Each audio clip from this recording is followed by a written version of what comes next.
Oi, gente. Vocês já ouviram falar do mito grego de Sísifo, o mortal que enganou a morte e enganou o deus da morte?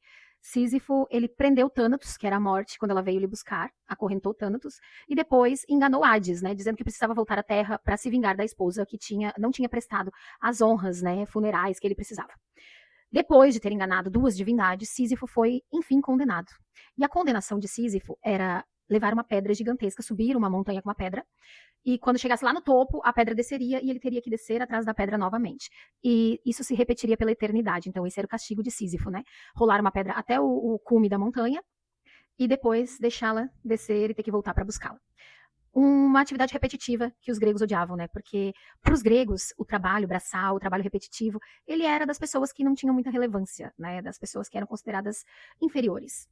Para o filósofo grego, para o nobre grego, o trabalho ele não era algo legal, era algo visto como ruim. Para o dito cidadão, né, para aquele que era considerado de uma classe superior na sociedade grega antiga, trabalhar com atividades repetitivas e braçais era algo que não era bem visto.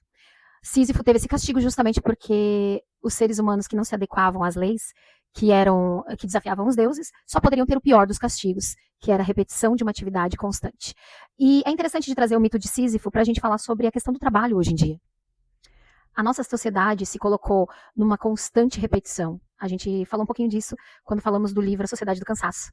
Né? Somos uma sociedade que precisa trabalhar para mostrar resultados. E o trabalho se torna tão, às vezes, automático, mecanizado, que a gente não pensa e não contesta essa rotina árdua que o trabalho nos impõe. Sísifo só conseguia se revoltar com a sua situação quando ele tinha que descer a montanha, que era o momento que ele não estava fazendo esforço. E quanto mais a gente preenche o tempo do trabalhador, menos tempo ele tem para pensar. Quanto mais o trabalhador precisa preencher suas horas vagas para fazer atividades extras, para aumentar sua renda, menos ele contesta a sociedade em que ele vive.